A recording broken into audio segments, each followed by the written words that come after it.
Well, welcome to the podcast, Conversation with Jeff Bucknam. Dr. Jeff Bucknam is the lead teaching pastor of Harvest Bible Chapel, and I'm your host, Tommy Kreitz, and we have a conversation today, and we believe that everyone has got a story, and so we're excited to dive into that. But there's some big news going on, Jeff. Yes. Really big. I bet. Like, yes. This might not be in your world, but maybe it is. It's something fun for us to figure out, but we just learned that there's this big takeover happening in the video game world, which is, I think everyone probably listening wants to hear about this, right? It has to do with Microsoft, though. Yes, Microsoft. So the creators of Microsoft. The creators of Microsoft and the Xbox. Yeah, and the jabs that you get in your arm. Oh, yeah. Mr. Bill Gates, who is is he still the CEO of? I don't know what he is. Adjacent to? Apparently, he's an epidemiologist now. Apparently. Yeah, he was like computers and the human body. Exactly. Aren't they the same? And so, yeah, there's this huge takeover of a company called Activision Blizzard, which is the company that makes the wildly popular game Call of Duty, which most people have probably heard of or have purchased for their kids at some point. Call of Duty, yes. Huge gaming franchise. So they have purchased this, not just Call of Duty, but all the stuff that Activision does. So Activision Blizzard, and there's another one too that's along in this conglomerate of gaming companies, which is King, and they are the makers of the wildly popular, especially on Facebook, Candy Crush. Okay. That game that you match the candies. So now they own all of that. So Microsoft now owns Call of Duty. Yes. Which is Activision. Candy Crush, which is King's kind of biggest game. Blizzard. World of Warcraft and Overwatch, which is Blizzard.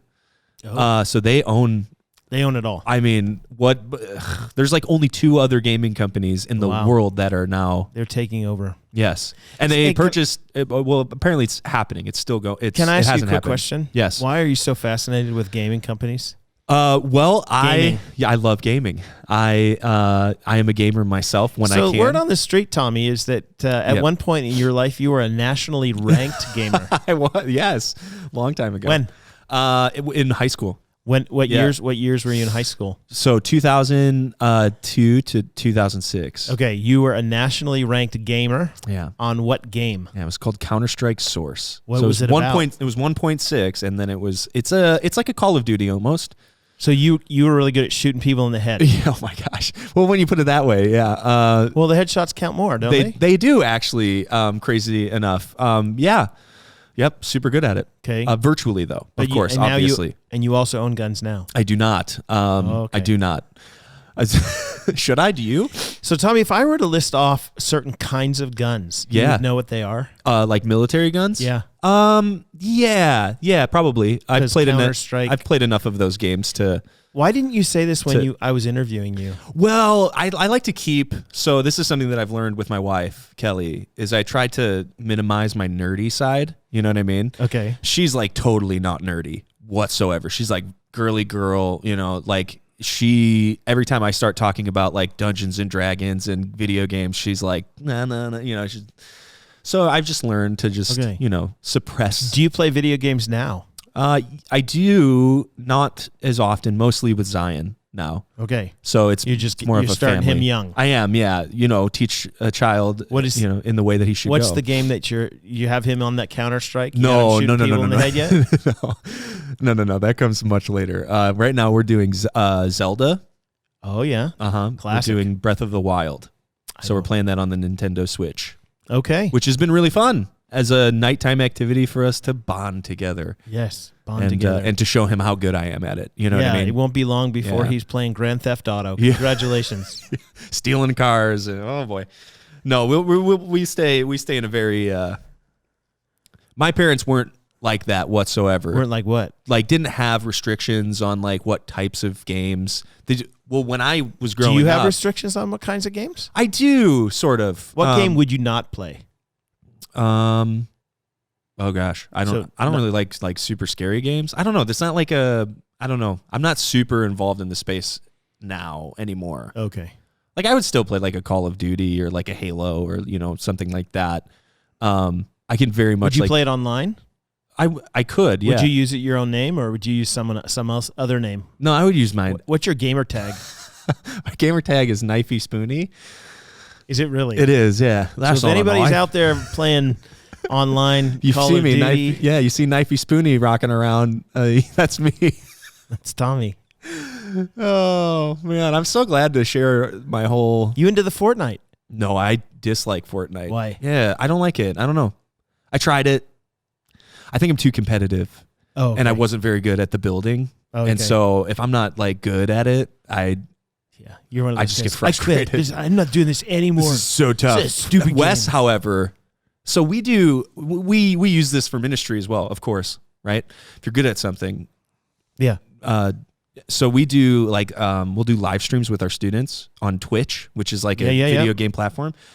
And Wesley was a part of it one time. Wesley is our producer. Yeah, he's sitting right behind this camera if you're right there. And he plays Fortnite and is so good at it. Really? So got on Fortnite and literally the first time he got on the live stream, took a victory royale. You know, beat 100 other people live in front of everyone. Most of them were like 8-year-olds though. Yeah, is that true? So, accurate? Yeah. He gave a which means yes, but he doesn't want to admit it. Okay. Yeah. So yeah, do you video game? I used to play a lot of Halo.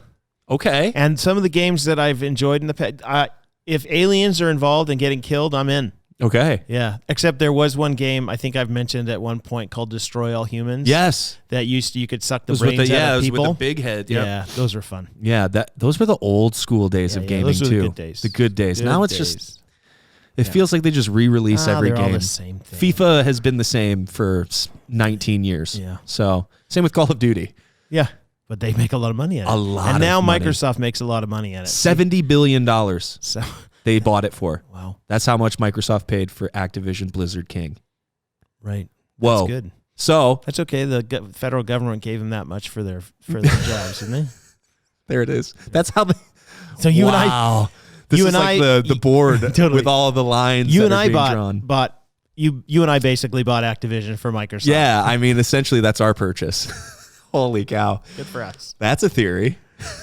Well, with all of that, now that everyone knows about my nerdy side, I'm sure we'll get into that some more. We will. I'm sure. Can't imagine that we wouldn't. And learning more about you. Let me give it a little bit of a tease so that people come back next time and don't fast forward to this early segment if they haven't already. Yeah, but in the future, I will be talking to Tommy about his high school bull riding career. Yeah, perfect. Which is a real thing. Yeah. So come back soon for more stories about Tommy's youth. Amazing. Yep, we'll get into that maybe someday. And for sure, though, we are going to have a conversation today with someone very special, Vanessa Dalrymple, who is a worship leader at our church on vertical worship, pretty much, I mean, the queen of worship at Harvest. So really excited to hear her story and how God has worked in and through her life. And we're going to get into that right now.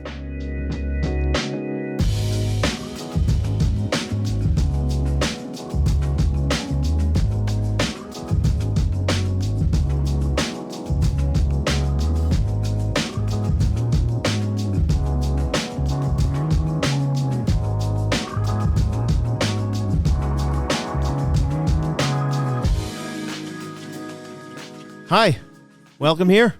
I'm talking to you, Vanessa. This is Vanessa Dalrymple. Hello. Did I say your name right? Dalrymple? Dalrymple, yes. Yeah, Vanessa Dalrymple. Yep. She is, as Tommy said, the queen of worship at Harvest, although probably not. No. Probably not the queen of worship. No. But I'm really excited to talk to you, Vanessa. You actually and I are from kind of the same part of the United States. West Coast, best coast. That's right, yeah. Little Pacific Northwest even. That's right. So I'm excited to talk to you about all sorts of things. Before we start, though, you just got off the COVID. The COVID train, the COVID Express. Yeah. The Omicron. You got the Omicron. I did. Like I was saying, this is the third time I've had COVID, and this one was, like they say, like milder, and it wasn't that bad. Yeah. It wasn't that bad. You're like a connoisseur of COVID now. I am. The third one tasted the best. I don't know. Yeah, you're going to choose, you would choose the third one. The third one, yes. Okay. Yeah, but we're good. We're good. Yeah. Yeah, I think I had it too. I think I may have I don't know if I can say this on here, but I may have given it to a lot of people on our staff. Thank you. So you might have been one of them. It's all good. So if I didn't report it to you earlier. It's all good. Okay. Honestly, at this point, whatever. I was in the teaching team meeting with everybody. Oh, so that was one moment where I thought that could go bad. Yeah. It's all good. I actually have a history of being a super spreader at this church. Like we've had to shut down a cohort because I gave it to everybody. But we're in the clear. We're in the clear. Are you? Wesley's concerned. Yeah, everybody else in the room just decided to put on KN95 masks or whatever. So, Vanessa, how long have you been at Harvest? Oh, it's been a year since this last November. So just a year and a couple months. Wow. Yeah. But before that, you were around before that, though. We were here back in 2014, 2015 for a short little stint. We weren't totally here at Harvest Bible Chapel. We were kind of like part-time here and then part-time at a fellowship church, Harvest Lake Zurich. Okay. Yeah. I was just in Lake Zurich yesterday. It's kind of near my house over there. Yeah. So you are from an interesting family. I actually, the times that we've talked in the past, the very few stories you told me about your family, I found very interesting. So tell me a little bit about, first of all, where you call your hometown. Yeah, home base. Yes, it's interesting that you remember that. So my family, we're kind of from the Central Valley of California. So it's like farming, rural community, not what you think of when you think of California. It's not like, the ocean and Yosemite, although it's close, but it's total rural area. And I come from a Russian community that's essentially a cult. I mean, I don't know how else to say it except for that. Maybe we'll edit that part out later. Near what town? Bakersfield? So right in the middle. No, Bakersfield's the worst. It's right in the middle, Fresno area. Everybody who's been to Bakersfield knows. I mean, oil city. That's probably true. So in the middle of California is Fresno. Yeah. And there's a little tiny farming town called Kerman that is just west of that. Okay. And it's kind of all out in that area. Madera, Fresno. Visalia? Yeah, that's a little south. Okay. Yeah. But so my family, there's a big Russian community over in that area, and then also actually in like the East LA area. So my mom's side of the family came from there, and then my dad's family was all part of the farming community out there. Both Russian? Both sides Russian. Okay. Yeah. Do you speak Russian? I don't yet. That's all I know. That means no. Do your parents speak it? They can understand it, but when they were raising us, they wanted to start separating out. They really wanted us to be able to have more of just like an English American, upbringing. So okay. Yeah. How much of a communist are you? I can't legally say on this podcast. Okay, but I will tell you, kidding, growing up in the 80s, well, I mean, I won't say how old I am, but I remember stories of my parents saying that all their phones were tapped. Do you remember when like tapping was a thing? Yeah. Like all their phones were tapped in their family, and there would be like government cars waiting around the neighborhood. Really? Yeah. Because they were Russian and they were worried that they were they were joining. Wow. Yeah. Okay. So why did you call it a cult? Yeah. So, I mean, by definition, right? Like maybe I should say, from my understanding, anytime you have something that like a religious group that like from our standpoint as a believer, as a Christian, that if they have the Bible, but then they also bring in another book, like it's a cult. So what was the book? It was the book of Spirit and Life, I believe is what it was called. Book of Spirit and Life. So what they believe, okay, so this group of Russians, so they broke off from like the Russian Eastern Orthodox group, but they're called Molokans. And so they were kind of this like gypsy Russian group that basically when there was like a state mandated fast for all the Russians to fast, they didn't want to do a full fast. They wanted to still, even as I'm saying this right now, I really hope it's true. It may be folklore, but this is what your parents told you anyway. This is what my parents told me, that they still wanted to be able to drink milk. So they're known as the milk drinkers. And so because of that, like, and I'm sure there is other reasons that maybe I don't know all the information about. Might be more than just the milk. It seems like a trivial thing, but they were basically exiled. It was really good. I mean, it was raw. It wasn't pasteurized. Okay. And they were exiled from Russia, their community. Yeah. And so I have half of my like relatives went to Australia, and then the other half went to Mexico. So I always feel a little bit disappointed that we didn't go to the Australia group. But that's true. That is true. Thanks, Mom and Dad. Actually, great grandma. But so basically they're farmers, and they began to, as they broke away from this Eastern Orthodox faith, they believe that there is this prophet named Maxim that's going to one day come back just for the Russian Molokans. Oh. So truly, I mean, it's. So is your family active in this? No, actually my parents, they went to a Billy Graham crusade. Oh, praise and God. My dad accepted Jesus there. So he went back to the church because they kind of claim to be Christians. Yeah. And so there's a Bible there. They call themselves Christians. So in my family and how the church is set up, it's set up under like family households. Yeah. And so there's like a lineage of who's going to be the next one that's going to be the priest or the pastor of this place. I mean, they have a different terminology for it. But so my dad was next in line for that. Mm-hmm. And he gave a message about Jesus. And they told him to never speak about him again. Oh, wow. And so from that point on, they knew they had to leave. Yeah. So then that was like their transition out of the Russian church. And, you know, anytime that there is a group that's not just built on like a religious background, but also like a cultural, background, really this was a cultural community. You didn't do business with anybody outside of the Russian community. You only trusted that group.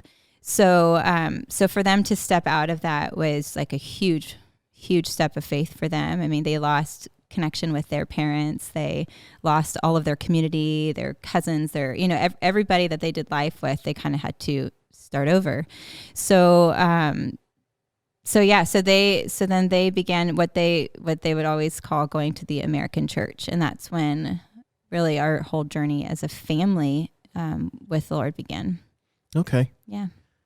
So, brothers, sisters, you have? I have 2 older sisters. Okay. You're the youngest too, right? I am. Yes. You're the baby. Trouble. Yeah. But also all girls. Yeah, all girls. My dad. My wife's family has all girls. And isn't she the youngest too, right? She is, yeah. The 4? We are the most spoiled. We're horrible. People actually point that out sometimes because Jeannie and I tend to fly by the seat of our pants in most cases. Yeah. In fact, right now, outside of my house, we tried to replace a few light bulbs on the light by my garage, and it's currently not working. She replaced them, but they don't turn on. And normally, like an actual man would be able to sort that out. But I have seriously thought about calling John Smith to see if he could come over and find out why it is that anyway. My husband's the firstborn, so if you'd like him to it is pretty funny. Anyway, so how much older than you are your sisters?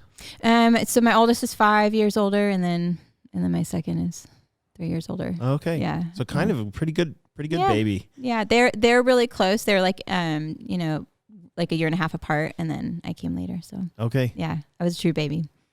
And so you call the Central Valley of California your home?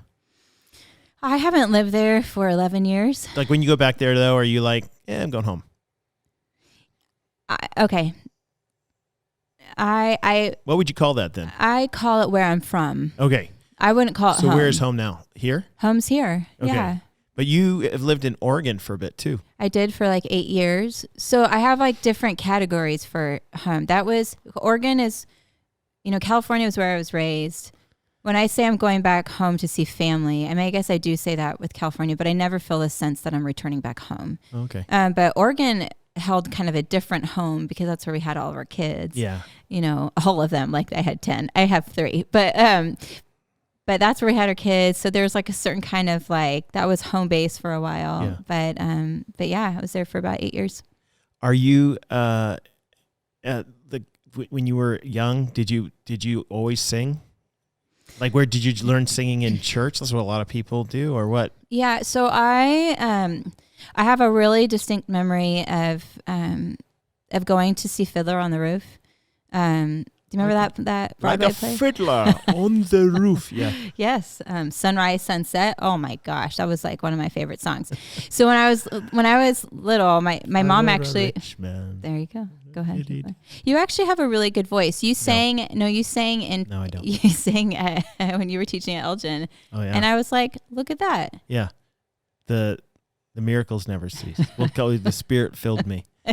So you? That's right. But you started singing when you were really when I was young, but I was painfully shy, like terrified. So I never sought after singing. Like I never was like, oh, I'll go do that. It was like, I held that like love and that dream for that close, but I never like could do it because I was just so painfully shy. And I had my middle sister, I love you, Missy, but she was so loud and like she was the one that like sang. And so I just never wanted to compete with that in a way. She was the one that did it. So I was like, that's great. I was just quiet and shy and in a lot of ways like a late bloomer, honestly. And so I remember like. Were you into other things? I was a swimmer. I was a water polo player. Swimmer and water polo. Mm-hmm. So I was, fun fact, I was on the first girls team for the Central Valley at my school. My school, they didn't have a girls team, so I first started playing with the boys. Okay. And then water polo. Mm-hmm, water polo. Okay, wait, that's a little weird. Now, for anybody who's played water polo before, if you were playing, it's a very physical sport. Right? It is. Like you get clocked in the head a lot and grabbed and stuff like that. So it's not the kind of thing that I would think co-ed water polo would be something that they do. No. Well, they were either really mean. The guys were either really mean or they just wouldn't go near me. Yeah, because they're like. Yeah, yep, exactly. Okay, you scored a lot. Yeah, I did. That was junior high though too. Oh, okay. So But then when I first started in high school, we were the first girls team. Oh, that's fantastic. Yeah, it was. So what strokes did you swim? I was an IM swimmer, and then butterfly was my main. Do you still show off the butterfly stroke from time to time for the kids? I do, and for Tim, because my husband, he can't swim. So, I mean, I'm sorry. Like he can't swim at all? He can swim. I mean, like float. No, he can't float. It was actually shocking to me. Like he's pretty athletic. He can do a lot of things, but I watched him in the water, and he just is like a rock. He says it's from muscle mass, but it's just not. That's not the case. He just can't do it. So you just swim butterfly by him back and forth. Yeah, just I to show prove. off. It's the one thing I can do that's much better. Okay. Yeah. Okay. So with water polo, can I like confess something? Yeah. So there was this one game where this girl, water polo it's very physical, and there's like different categories. I'm sure just like anything else, like there's like, your lower level, and then you get to high school, and then you get to like college, and they go from like, like we're just all young people playing to like these professional, like Pepperdine. Yeah. That's actually one of the schools I wanted to go to. I know Pepperdine's a big water polo school. And UC Santa Barbara was the other one. So anyways, there's this one girl though that looked like she was 8 years older than everybody else playing with us high schoolers, right? So she was just brutal, and she would always grab my suit and like pull me back, and she basically used me as like her, like to push against and as her footing. And as you know, in water polo you can't touch the ground or anything like that. So she just would use me and like push against me and like pull me down, and I was just like, I had had enough. So she was swimming away and just kicking water in my face, and we were in this final tournament, and I grabbed her toe and I snapped it somehow. That girl. And I broke her toe, and I was ejected though from from water polo from the rest of the tournament. But for breaking her toe. But I have to tell you, it was one of my prouder moments. Yeah, I was going to say. I mean, obviously, years take later. Any of that from her.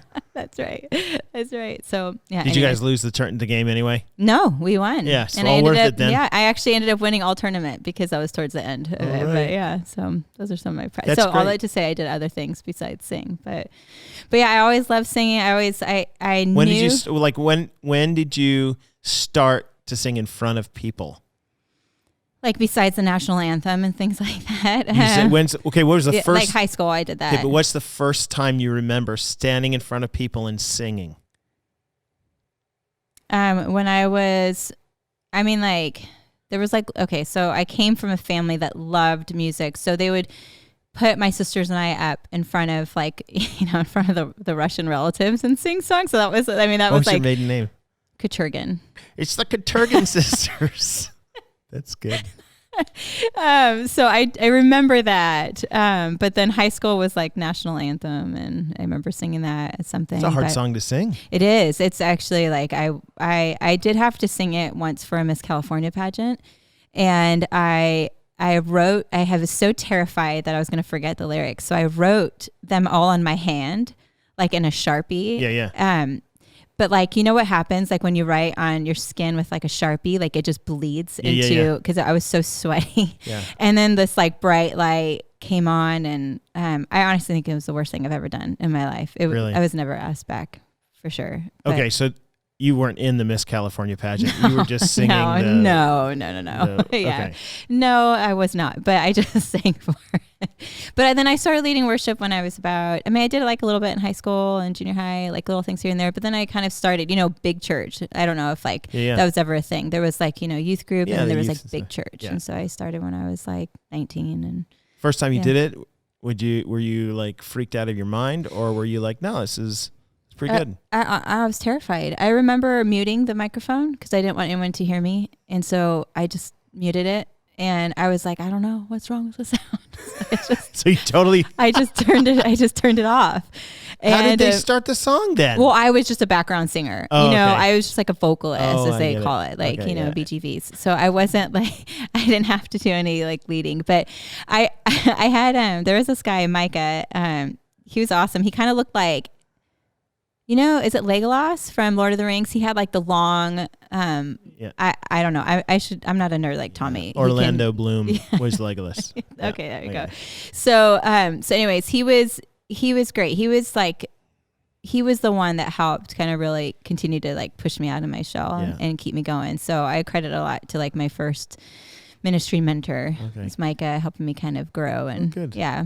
And then after that, right at 23, I remember specifically at 23, the Lord told me I was going to do this more, and that would be in ministry, and specifically worship ministry. So when you say that, how exactly? Before I say this, by the way, Judd of Vertical Worship? Yes. His hair is just like Legolas. Oh my gosh.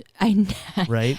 Oh my gosh. It's oh yeah. Every time I saw him, I was like, yeah, you're Legolas. Yeah. Like a big Legolas. Yeah, he is. Yeah. It's true. So what were you just saying? I was so enraptured with with Judd's hair. With Judd's hair. In my it's mind. kind of a full circle moment for me, actually. Yeah. Being started, and now I get to sing with him again. Yeah. Legolas again. That's fantastic. But you get this guy who is a mentor to you, and he gave you lots of opportunities to sing. Yeah, he did. He was truly a pastor too. It wasn't, I'm thankful for the church that I grew up in. It was kind of right around the whole vineyard, when vineyard songs were coming into the churches, when we were kind of putting down the hymnals and we were starting to sing these other kind of choruses. Yeah. So I really grew up kind of under that, and that time period when things were changing, and our church added a third service, and that was really edgy to add this third service that didn't use hymnals, and like a contemporary service, Mm-hmm. Yep. So so he was just a great pastor, and really started teaching. So you said that you felt like the Lord had told you that you were going to do this. Mm-hmm. What do you mean by that?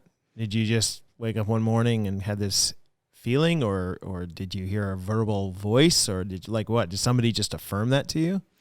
No, I remember it was kind of more of in the way that you hear the Lord's voice, where it's a familiar, I knew it was him, and I knew he was saying it to me, but it was also in just the sense, do you remember, do you know Switchfoot, the band Switchfoot? I do. I love the band Switchfoot. Okay, so you know the song, This Is Your Life? Yes. So I remember it was literally like a sequence, where like I was like, listen, it was like that song was playing, and I was at this job. Actually, I was working for my parents, and it was the worst. It was like data entry, and it was just the same thing day in and day out. And I love my parents, but working for them was awful.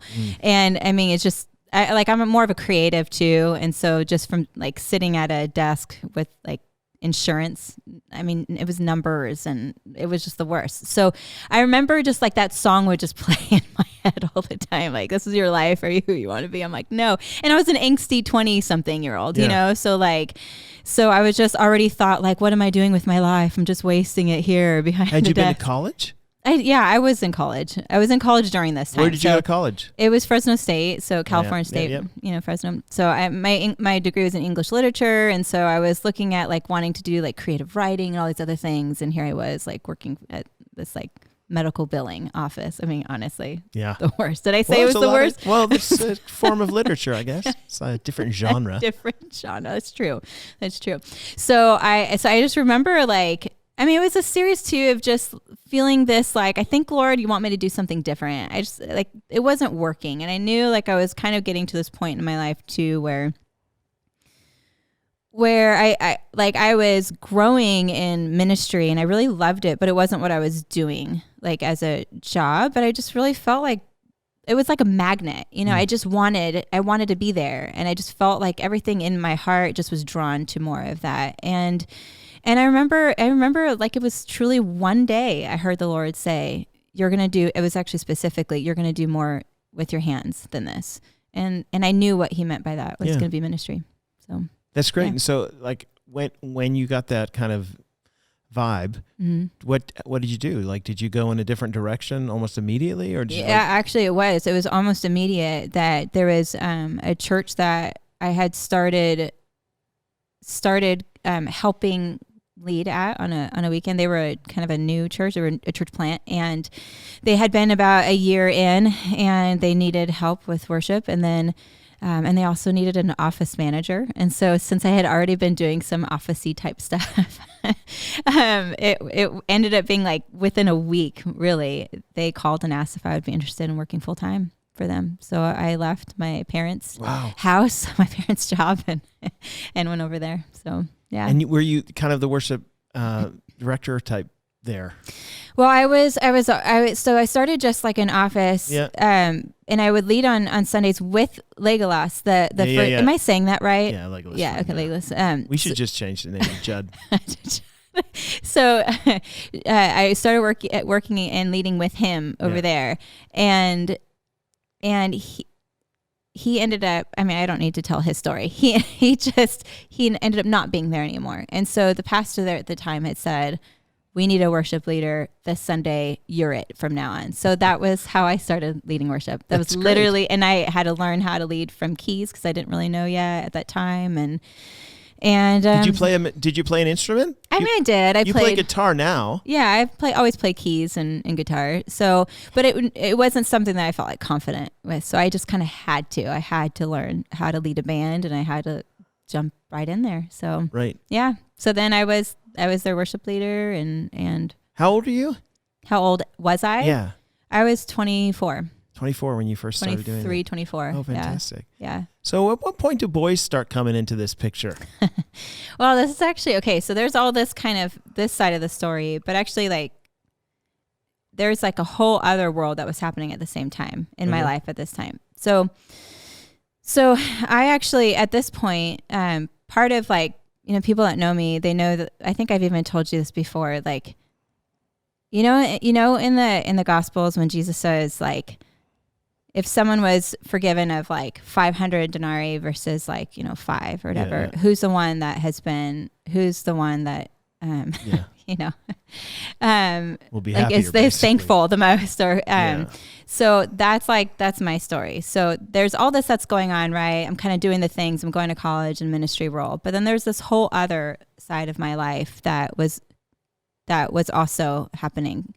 So growing up in the home that I did, and the, like, even in our like Russian background, all these things played so much into like high expectations of what it meant to be a woman, what it meant to be in relationships. So if you're 23 and not married, that's like a big no-no in the community I grew up in. So, and then just even like perception of like women were supposed to be, we're supposed to look a certain way. And so there was just a lot of pressure on just that whole world too growing up. So while I was also like walking towards this ministry world, I had been dealing with an eating disorder for about 12 years. That was intense, but nobody knew. And I kept it really quietly. And I was, in sports and doing and growing in sports and all these other areas, but I was like starving and was totally wrecking my health on this side.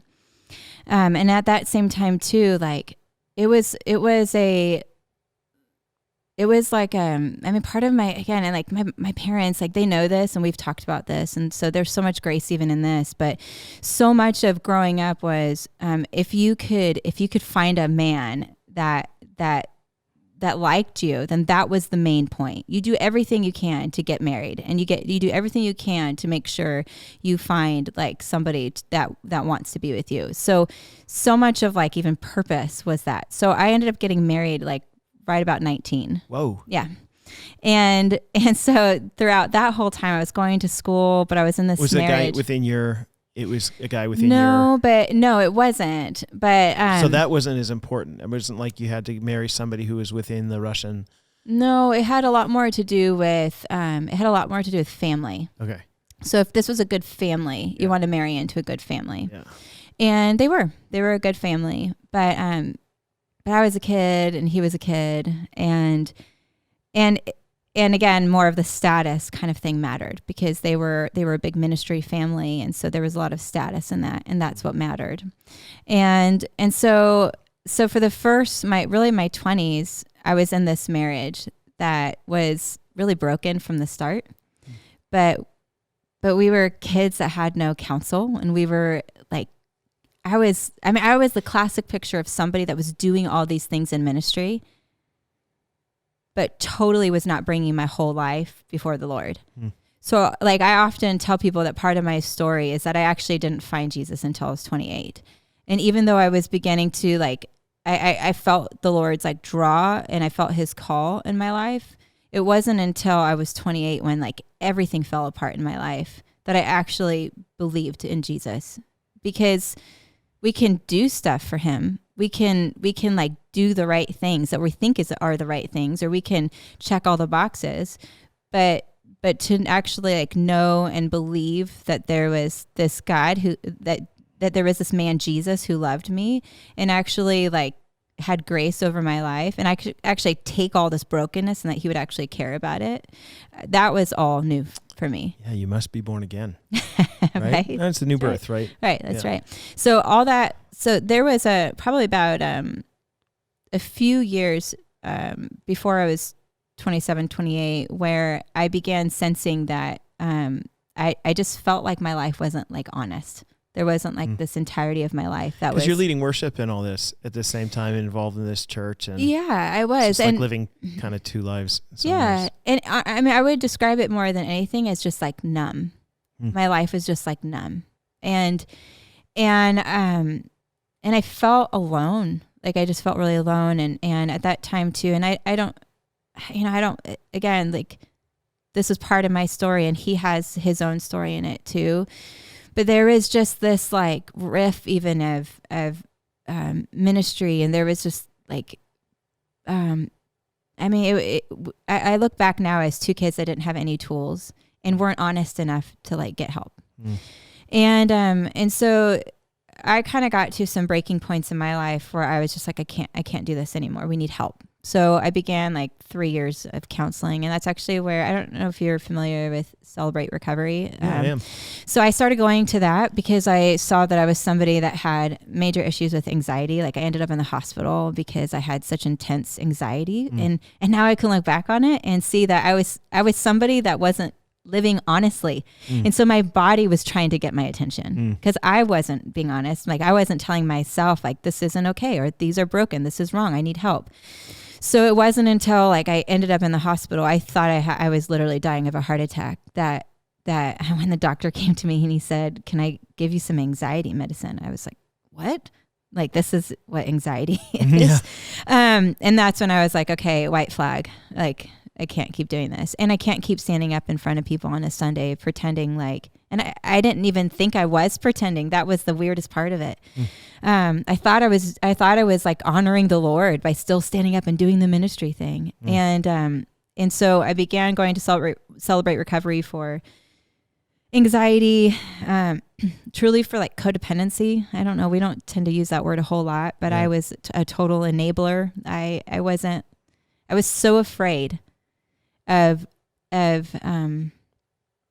letting like pieces fall and letting things just like to deal with them honestly. I was always trying to hold everything up. And honestly, I was really self-protective, you know? And so it wasn't until I was going through that. And then I just had a fantastic counselor. He looked like Santa, but he talked like Jack Nicholson. Yeah. He was Maybe it was him. Maybe it was. He was from New Jersey, and so he was just tough. But then he was like a grandpa. Yeah. And anyways, I am so thankful for Nick for those 3 years. But he between just those two things, the Lord just completely like got a hold of my life and met me. And I remember being in my backyard one day, and I was at this point too.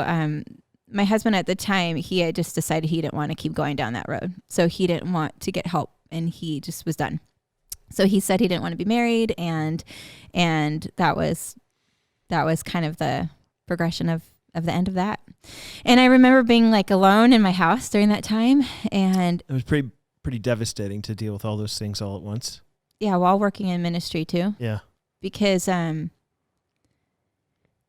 that time, I didn't know how to just be Vanessa, the person that needed a savior just like everybody else, and still like be in front of people. I thought I needed to have it all together. Yeah. So I didn't know what even to do with this messiness and this brokenness. And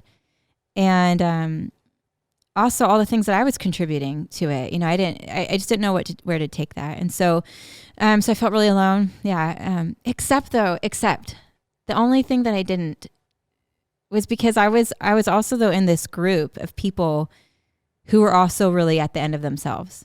So when you're with a group of people that are in a recovery program, what's the first step? Like, I'm powerless. Yeah. I've made a mess of my life. And so there's just this different kind of receptive, they're just receptive. Kind of community that you form there because nobody's trying to put on airs. No one is trying to perform for anybody. No. We all know that we've messed up, and so we're all there. And there's just this different kind of grace. I mean, truly, like, the first time I went to one of those meetings, I cried because I remember thinking, oh, this is where Jesus likes to hang out. Like, he's really welcome here in this place. Because he came to save the sick. and we were all like in need of help. So even though I was alone, I also started feeling this like new kind of community and this new way of living where I was able to just embrace the Lord, embrace that I may have been like alone, like in the sense that I lost my marriage and I didn't have that anymore, but the Lord was with me in a way that I hadn't experienced before. So I wasn't alone. I may have felt lonely, but I wasn't alone. Okay. And so I remember at that, like sitting out in my backyard and crying a different kind of tear that came from that day, because it was the first time that I remember it was nothing that what I could have done.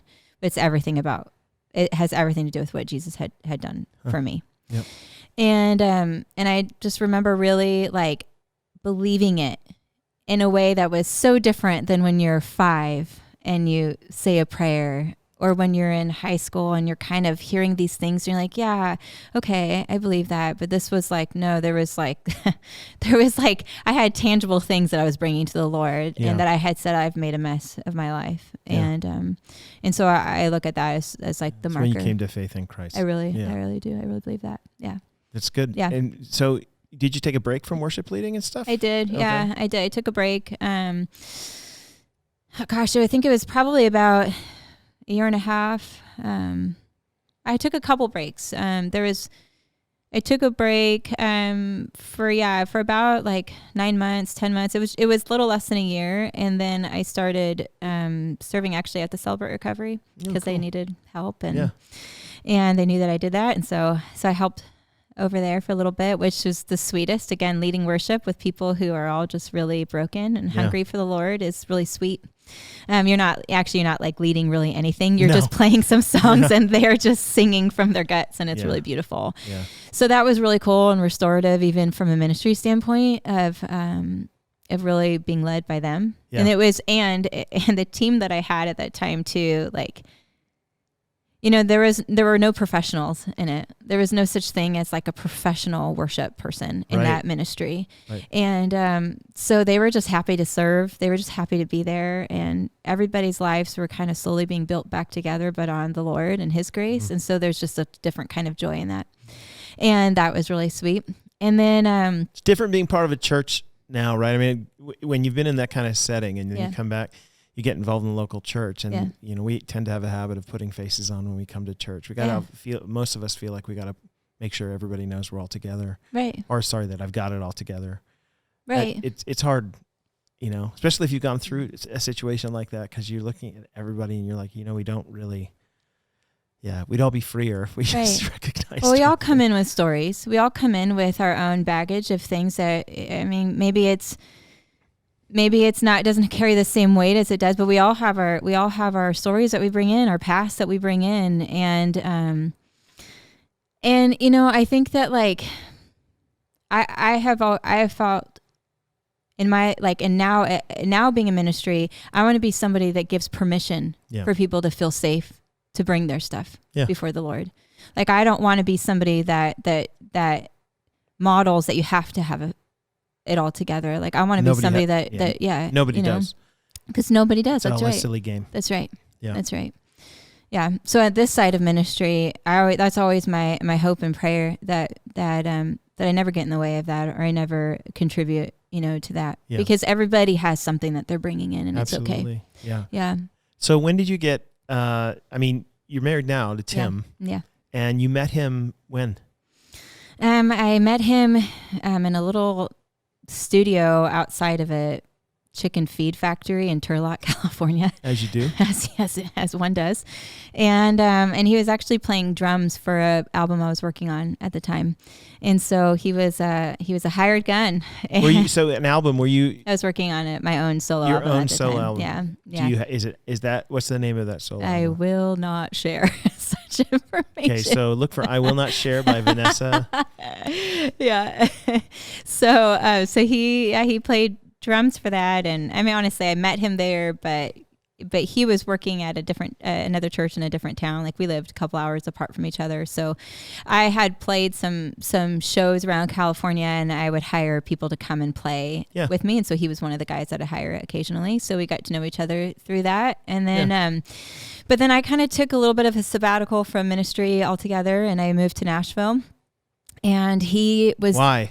Why Nashville? Well, people in the West Coast don't think of Nashville much. Sorry, they don't. Or maybe you do. Well, I mean, I was a songwriter. Okay, so as a songwriter, you either want to go to LA or you want to go to Nashville. And I knew I was a single girl moving there by myself. And so Nashville seemed safer. I mean, just honestly. And I'd always wanted to go, you know, like growing up in California, I knew LA. I kind of like, I'd gone there a lot. My parents were, I mean, my mom was from there. So Nashville just kind of felt like a new start too. Yeah. Just like a fresh start. And so I moved over there, and what were you doing? I was working at Starbucks.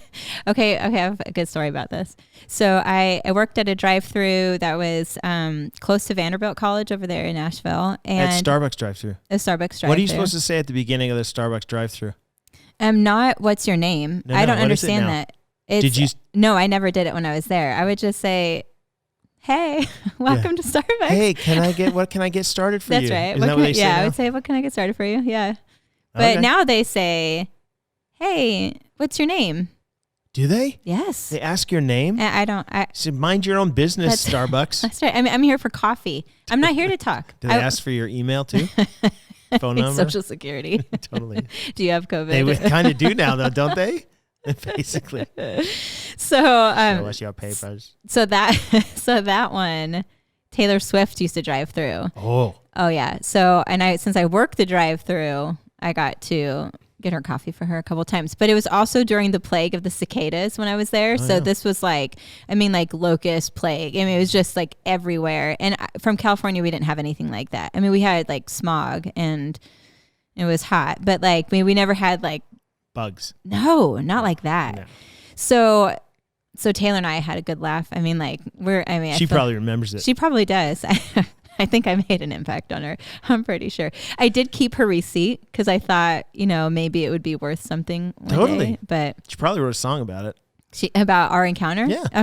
For sure. Our friendship.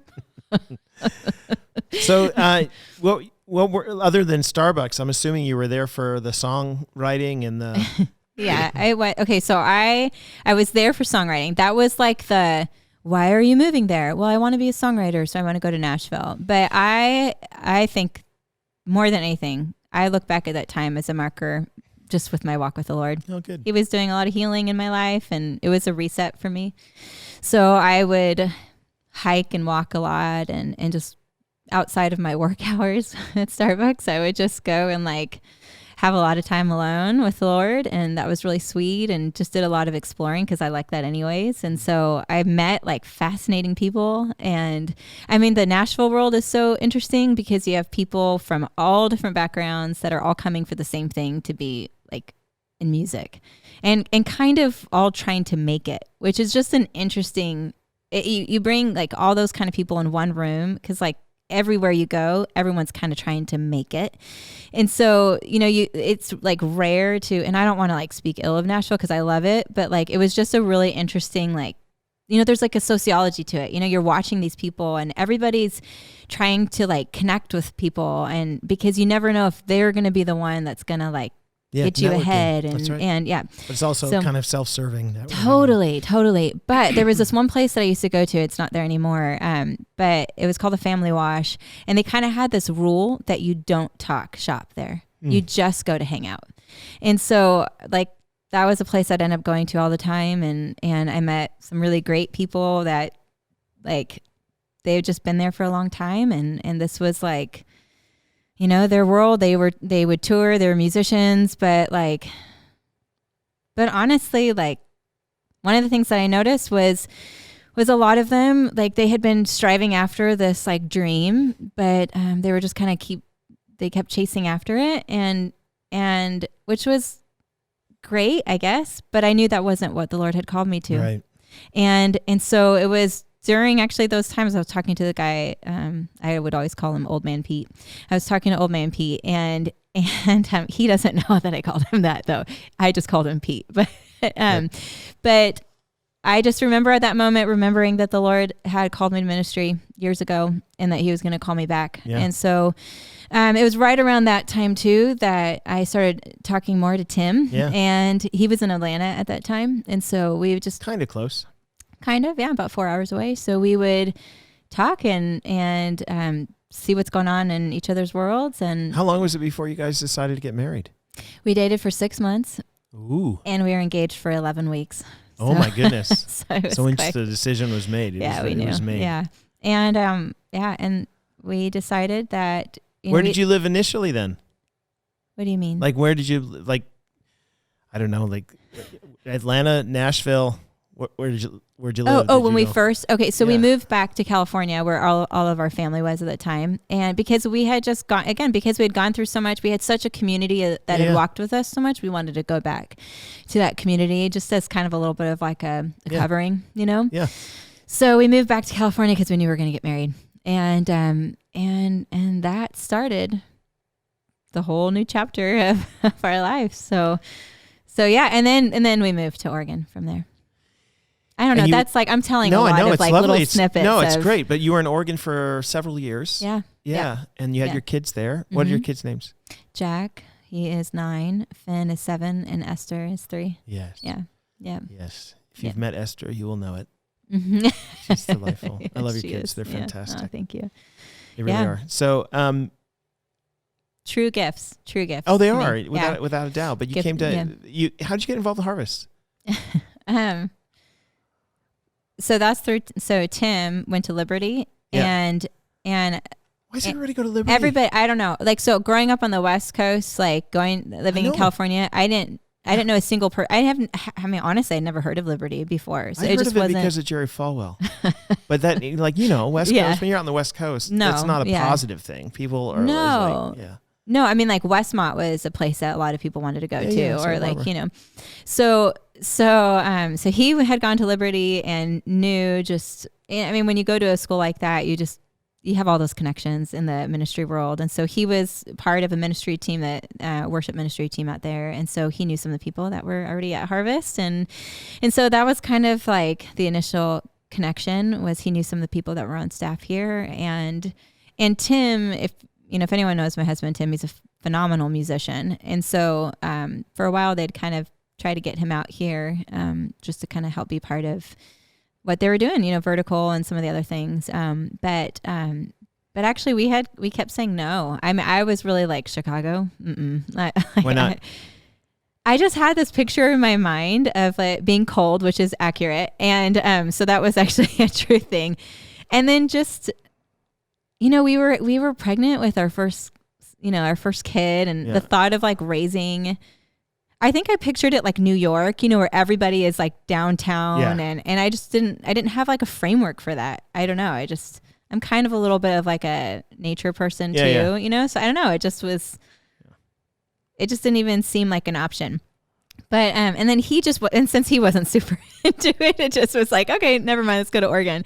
And, but actually Harvest was on the table. It kept coming back on the table. And it was the third time they reached out to us while we were in Oregon, that we thought maybe we should check it out. And that was the first time that we moved out here, 2014. Yeah. And now you've been here you're here for just a little while then, and now you're back here for a year, and this will be your home for a long time, right? Home for a long time. We're here. That's great. We're here. Yeah. This is, the last time that we came out and visited here before we decided to move, both Tim and I just felt a real excitement to be part of. What's the best part of it? Of living here now? I love the community. I love the people I work with, truly.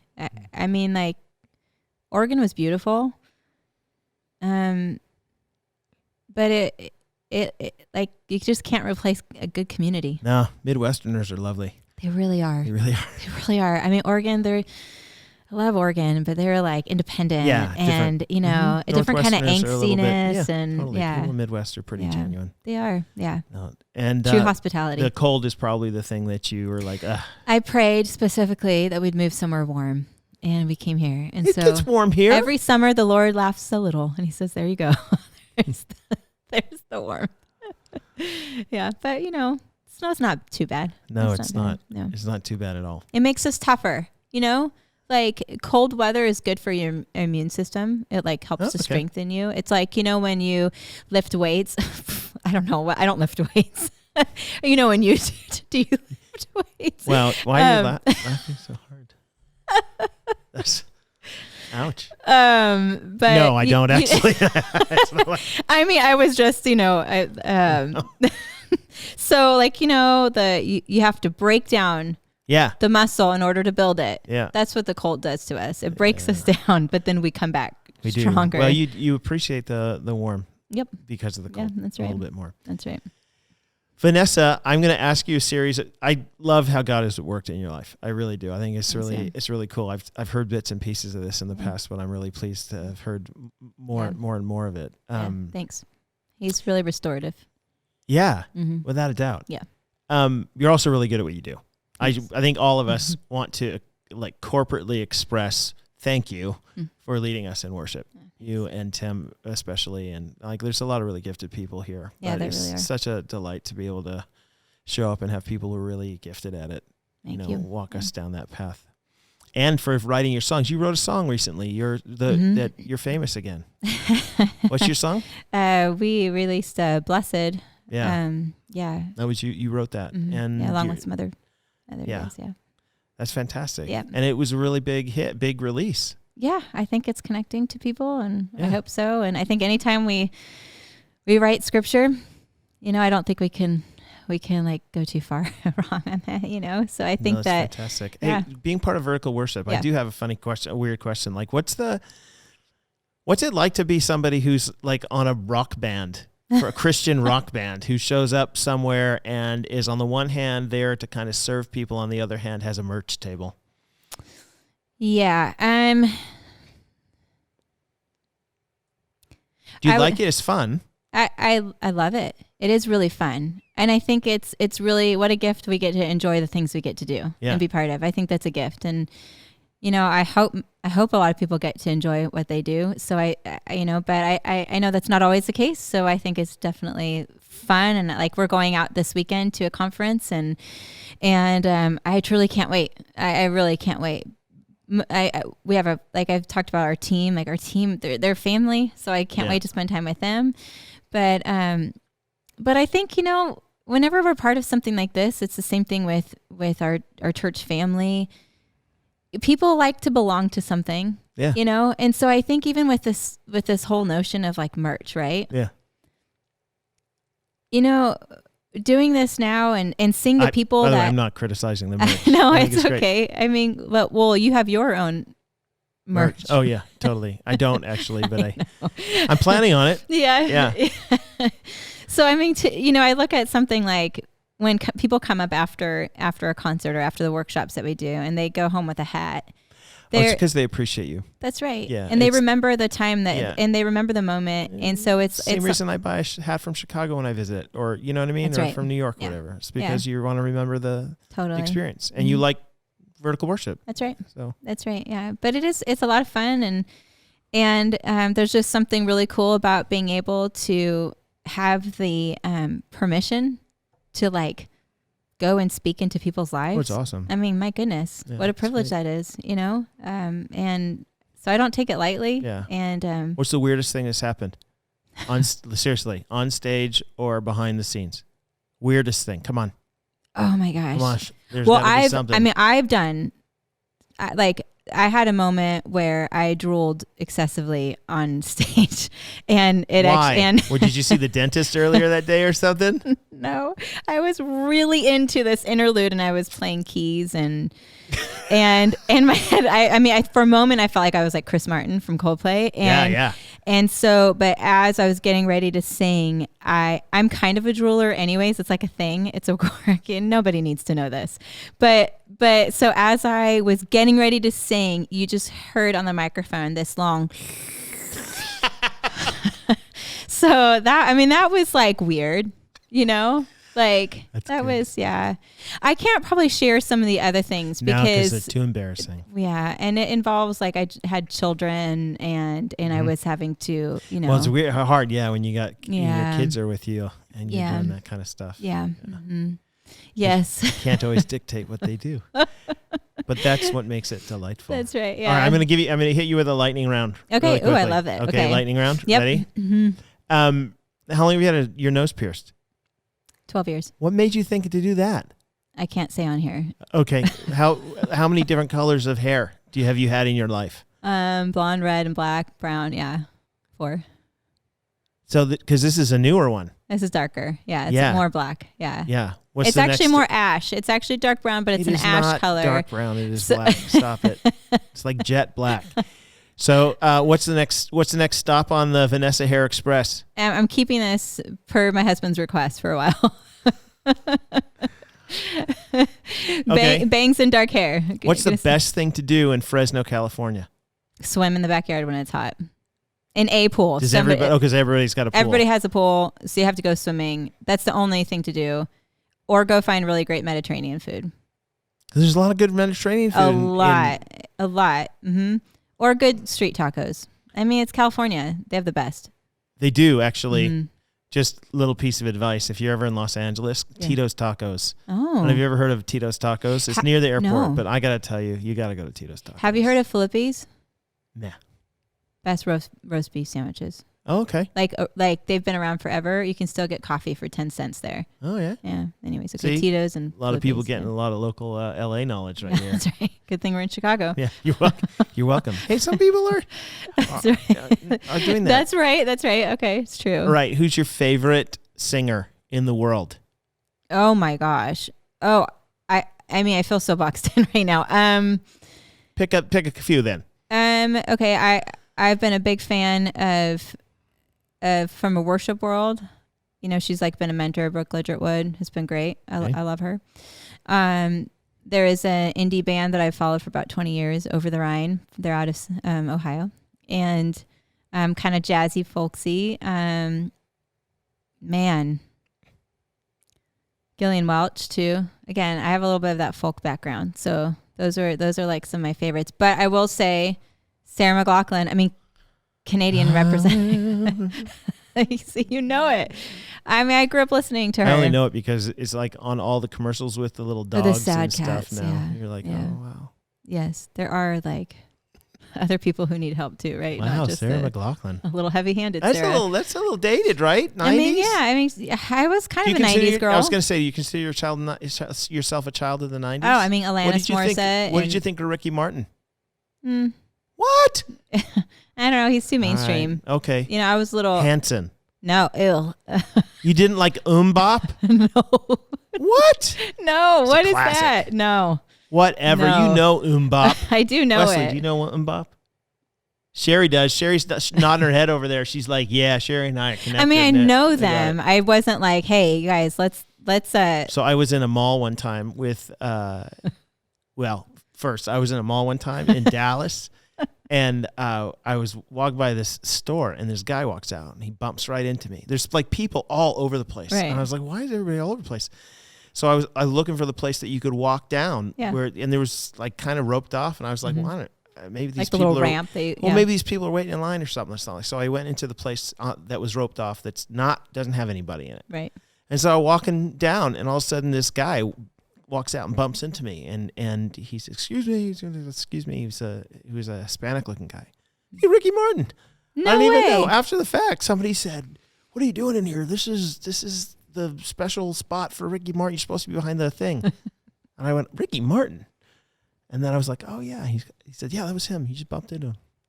What's his song? What's the song he's known for? Livin' La Vida Loca? That's right. I was curious. Yeah. It's in That's right. Shrek. That's right. All right. Vanessa, you've been a delight. Thank you so much for being Thanks. here. It is such a delight to talk to all of you folks out there. Thanks a lot for joining us, and we'll talk to you next time. Thanks for having me.